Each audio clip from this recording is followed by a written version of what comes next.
শুকরের গোশত বিসমিল্লাহ বলে খেয়ে গোটা মুসলিম জাতিকে বৃদ্ধাঙ্গুলি দেখিয়েছে। বিশ্ব যখন এগিয়ে চলেছে, আমরা তখনও বসে বিবি তালাকের ফতুয়া খুঁজেছি ফেকাও উসুল চষে।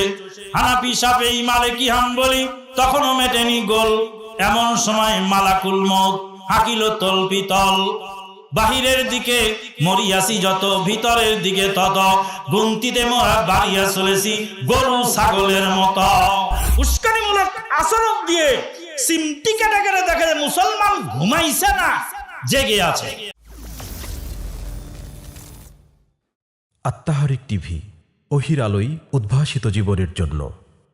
আরেকটা পয়েন্ট আসছে, ইন্দোনেশিয়ার একটা মেয়ে, সে মুসলিম ঘরের সন্তান, সে শুকরের গোশত বিসমিল্লাহ বলে খেয়ে গোটা মুসলিম জাতিকে বৃদ্ধাঙ্গুলি দেখিয়েছে।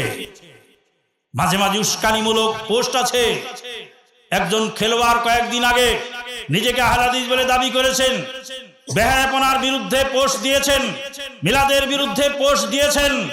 তার বিরুদ্ধে যখন নাস্তিকবাদের বামপন্থী রামপন্থীরা সব একাকার হয়েছে, তখন আমাদের দেশের হুজুর খুঁজতেছে মাসলা যে ক্রিকেট খেলা হালাল না হারাম।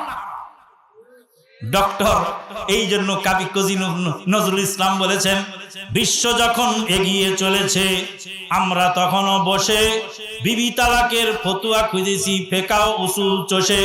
হানাফি শাফেঈ মালিকি হাম্বলি তখনও মেটেনি গোল। এমন সময় মালাকুল মউত হাকিল তল পিতল।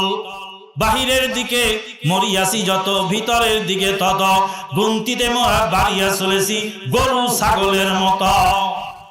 আজকে এই যে জাহেলিয়াত চলছে, এগুলো হলো উস্কানিমূলক আচরণ দিয়ে সিমটি কেটে কেটে দেখে মুসলমান ঘুমাইছে না, জেগে আছে। সম্মানিত উপস্থিতি, পোশাক নিয়ে কয়েকদিন আগে আজে বাজে কথা বললো ঢাকা ইউনিভার্সিটির এক বেয়াদব প্রফেসর, নাম তার ওয়াহিদুজ্জামান। বাবা মা নাম রেখেছে ওয়াহিদুজ্জামান। আমি বলছি, ঢাকা ইউনিভার্সিটি তোর বাপের টাকার তৈরি নাকি? স্যার সলিমুল্লাহ জমিদার মুসলিম, তার নিজস্ব জমিদারি সম্পদের উপর ঢাকা ইউনিভার্সিটি প্রতিষ্ঠিত। মুসলমানদের ইউনিভার্সিটিতে চাকরি করে খাও আর বলো মুসলমান উলঙ্গ হয়ে থাকবে?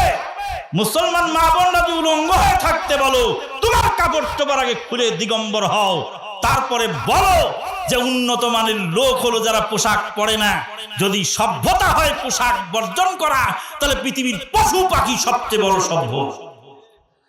সম্মানিত উপস্থিতি, এই যে ইসলামের উপরে নগ্ন থাবা চলছে, এসব বিষয়ে আমাদেরকে সজাগ হতে হবে, আমাদের সন্তানদেরকে সচেতন করতে হবে।